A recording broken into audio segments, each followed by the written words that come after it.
ಕಾಂಗ್ರೆಸ್ ಸರ್ಕಾರ ಲೋಕಸಭಾ ಚುನಾವಣೆಗೆ 25 ಗ್ಯಾರಂಟಿ ಯೋಜನೆಗಳನ್ನು ಅನುಷ್ಠಾನ ಮಾಡಿದ್ದು, ಪ್ರತಿಯೊಬ್ಬ ಮತದಾರ ಈ ಗ್ಯಾರಂಟಿ ಯೋಜನೆಗಳನ್ನು ಕೂಲಂಕುಷವಾಗಿ ಅಧ್ಯಯನ ಮಾಡಿದಾಗ ಮುಂದಿನ ದಿನಗಳಲ್ಲಿ ಕಾಂಗ್ರೆಸ್ ಸರ್ಕಾರ ಭಾರತ ದೇಶವನ್ನು ಚೈನಾಗೋ ಅಥವಾ ಇಟಲಿಗೋ ಮಾರಾಟ ಮಾಡುವುದರಲ್ಲಿ ಯಾವುದೇ ಸಂದೇಹವಿಲ್ಲ ಎಂದು ಬಿಜೆಪಿ ಜಿಲ್ಲಾ ವಕ್ತಾರ ಟಿ ರಾಜಶೇಖರ್ ಅವರು ಹೇಳಿದರು. ಏನು ಕಾಂಗ್ರೆಸ್ ಅವರು ಈ ಒಂದು ಲೋಕಸಭಾ ಚುನಾವಣೆಯಲ್ಲಿ 25 ಗ್ಯಾರಂಟಿಗಳನ್ನ ಮ್ಯಾನಿಫೆಸ್ಟೋನಲ್ಲಿ ಅನೌನ್ಸ್ ಮಾಡಿದ್ದಾರೆ. ಆ 25 ಗ್ಯಾರಂಟಿಗಳನ್ನ ಅಧ್ಯಯನ ಮಾಡಿದರೆ, ಆ 25 ಗ್ಯಾರಂಟಿಗಳನ್ನ ಗಮನಿಸಿದರೆ ಮುಂದಿನ ದಿನಗಳಲ್ಲಿ ನಮ್ಮ ದೇಶವನ್ನು ಚೈನಾಕ್ಕೋ ಇಟಲಿಗೋ ಅಡ ಇಟ್ಟರೆ ದುಡ್ಡು ಕೊಡಲ್ಲ, ಮಾರಬೇಕಾದಂಥ ಪರಿಸ್ಥಿತಿ ಬರುತ್ತೆ.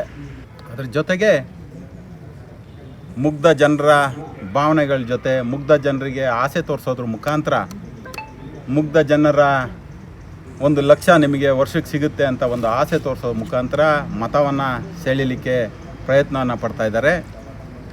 1971ರಲ್ಲಿ ಇಂದಿರಾ ಗಾಂಧೀಜಿಯವರು ಗರೀಬಿ ಹಠಾವ್ ಎಂಬ ಘೋಷಣೆಯನ್ನು ಮಾಡಿದರು. ಅದಾದ ನಂತರ 50-60 ವರ್ಷ ಕಾಂಗ್ರೆಸ್ ಸರ್ಕಾರನೇ ಆಡಳಿತ ಮಾಡಿದೆ. ಈಗ ಮತ್ತೆ ಅದೇ ಮೊಮ್ಮಗ ಬಂದು ರಾಹುಲ್ ಗಾಂಧಿಯವರು ಬಂದು ಗರೀಬಿ ಹಠಾವ್ ಘೋಷಣೆಯನ್ನು ಮಾಡ್ತಾ ಇದ್ದಾರೆ. ಕಳೆದ 60 ವರ್ಷದಿಂದ ಕಾಂಗ್ರೆಸ್ಸಿನ ದುರಾಡಳಿತದಿಂದ ನಮ್ಮ ದೇಶದಲ್ಲಿ ಬಡತನ ಮತ್ತು ಅವಿದ್ಯಾವಂತ ಮತ್ತು ಕೆಲಸಗಳನ್ನ ಯುವಕರಿಗೆ ಕೊಡೋಕ್ಕಾಗದೇ ಇರೋ ರೀತಿಯಲ್ಲಿ ನಮ್ಮ ದೇಶವನ್ನು ನಗರದ ಸುದ್ದಿಗೋಷ್ಠಿಯಲ್ಲಿ ಮಾತನಾಡಿದ ಅವರು, ಭಾರತ ದೇಶದ ಒಟ್ಟು ಬಜೆಟ್ 47 ಲಕ್ಷ ಕೋಟಿ ರು. ಆದರೆ ಕಾಂಗ್ರೆಸ್ ಘೋಷಣೆ ಮಾಡಿರುವ 25 ಗ್ಯಾರಂಟಿ ಯೋಜನೆಗಳನ್ನು ಪೂರೈಸಲು 200 ಲಕ್ಷ ಕೋಟಿ ರು ಹಣ ಬೇಕಾಗುತ್ತದೆ. ಆ ಹಣವನ್ನು ಎಲ್ಲಿಂದ ತರುತ್ತಾರೆ ಎಂದು ಪ್ರಶ್ನಿಸಿದ್ದಾರೆ.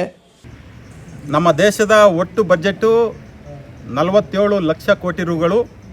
ಇವರ 25 ಗ್ಯಾರಂಟಿಗಳನ್ನ ಫುಲ್ಫಿಲ್ ಮಾಡೋದಕ್ಕೆ 1.5ರಿಂದ 200 ಲಕ್ಷ ಕೋಟಿಗಳು ಬೇಕಾಗುತ್ತೆ. ಅದೆಲ್ಲದನ್ನು ಸಾಲ ಮಾಡಿ ನಮ್ಮ ದೇಶವನ್ನು ಇನ್ನೊಂದು ಶ್ರೀಲಂಕಾನೋ ಇನ್ನೊಂದು ನೆರೆಯ ಪಾಕಿಸ್ತಾನನೋ ರೀತಿಯಲ್ಲಿ ಮಾಡೋದಕ್ಕೆ ಕಾಂಗ್ರೆಸ್ ಅವರು ಪ್ರಯತ್ನವನ್ನು ಪಡ್ತಾ ಇದ್ದಾರೆ. ಏನು ಮಹಿಳೆಯರಿಗೆ 1 ಲಕ್ಷ ರೂಪಾಯಿ ಕೊಡ್ತೀನಿ ಅನ್ನೋದು, 30 ಲಕ್ಷ ಹೊಸ ಹುದ್ದೆ ಸೃಷ್ಟಿ ಮಾಡ್ತೀನಿ ಅನ್ನೋದು, ಅಂಗನವಾಡಿ ಆಶಾ ಕಾರ್ಯಕರ್ತರಿಗೆ ಸಂಬಳವನ್ನು ದ್ವಿಗುಣ ಮಾಡ್ತೀನಿ ಅನ್ನೋದು ಕರ್ನಾಟಕದಲ್ಲಿ ಮಾಡಿ. ಕರ್ನಾಟಕದಲ್ಲಿ ಎಲ್ಲಿ ಅಂಗನವಾಡಿ ಆಶಾ ಕಾರ್ಯಕರ್ತರಿಗೆ ನೀವು ಕೊಟ್ಟಂಥ ಆಶ್ವಾಸನೆ ಈಡೇರಿಸಿದ್ದೀರಾ? ದುಗುಣ ಮಾಡಿ ಕರ್ನಾಟಕದಲ್ಲಿ.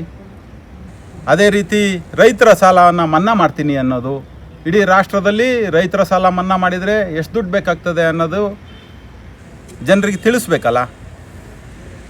ಇದು ಕಾಂಗ್ರೆಸ್ಸಿನ ಹೊನ್ನಾರ.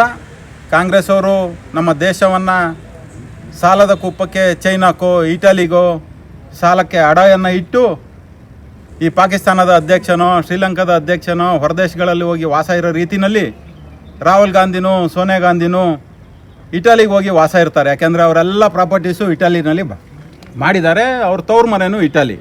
ಆದರೆ ನಾವು ಭಾರತೀಯರು ಶ್ರೀಲಂಕಾದವ್ರ ಪ್ರಜೆಗಳ ಥರ, ಪಾಕಿಸ್ತಾನದ ಪ್ರಜೆಗಳ ಥರ ಈ ದೇಶದಲ್ಲೇ ಸಾಯಬೇಕಾಗ್ತದೆ.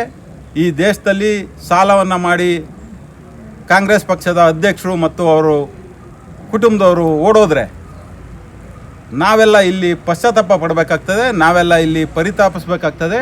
ಹಾಗಾಗಿ ನಮ್ಮೆಲ್ಲ ಪ್ರಜ್ಞಾವಂತ ಯುವಕ ಯುವತಿಯರು ಹಳ್ಳಿಗಳಲ್ಲಿ ಹೋಗಿ ಈ ಇವರ 25 ಗ್ಯಾರಂಟಿಗಳ ಬಗ್ಗೆ ತುಂಬ ಮತದಾರರು ಮುಗ್ಧರಿದ್ದಾರೆ. ಅಂಥ ಮುಗ್ಧ ಮತದಾರರಿಗೆ ತಿಳಿ ಹೇಳಬೇಕಾಗ್ತದೆ.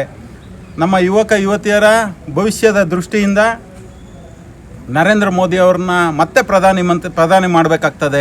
ಅದಕ್ಕೆ ಸರಳ ಸಜ್ಜನ ನಮ್ಮೆಲ್ಲರ ನೆಚ್ಚಿನ ನಾಯಕರು ಕೋಟಾ ಶ್ರೀನಿವಾಸ ಪೂಜಾರಿ ಅವ್ರನ್ನ ಚಿಕ್ಕಮಗಳೂರು ಉಡುಪಿ ಲೋಕಸಭಾ ಕ್ಷೇತ್ರದಲ್ಲಿ ಅತ್ಯಧಿಕ ಮತಗಳನ್ನ ನೀಡೋದ್ರ ಮುಖಾಂತರ ಅವ್ರನ್ನ ಗೆಲ್ಲಿಸಿ ಪ್ರಧಾನಮಂತ್ರಿ ನರೇಂದ್ರ ಮೋದಿ ಆಗೋ ರೀತಿಯಲ್ಲಿ ಅವ್ರಿಗೆ ಕೈ ಎತ್ತೋದಕ್ಕೆ ನಮ್ಮ ಒಬ್ಬ ಪ್ರತಿನಿಧಿಯನ್ನು ಕಳಿಸ್ಬೇಕು, BJPಯನ್ನು ಬೆಂಬಲಿಸಬೇಕು ಅಂತೇಳಿ ಈ ಸಂದರ್ಭದಲ್ಲಿ ನಿಮ್ಮ ಮುಖಾಂತರ ಎಲ್ಲ ಯುವಕ ಮಿತ್ರರಲ್ಲಿ ಮತ್ತು ಯುವತಿಯರಲ್ಲಿ ಕೇಳ್ಕೊಳ್ತೇವೆ. ಸುದ್ದಿಗೋಷ್ಠಿಯಲ್ಲಿ JD ಲೋಕೇಶ್, ಸುರೇಶ್, ದೇವರಾಜ್, ಸತೀಶ್, ಕೃಷ್ಣ NMDC ಉಪಸ್ಥಿತರಿದ್ದರು.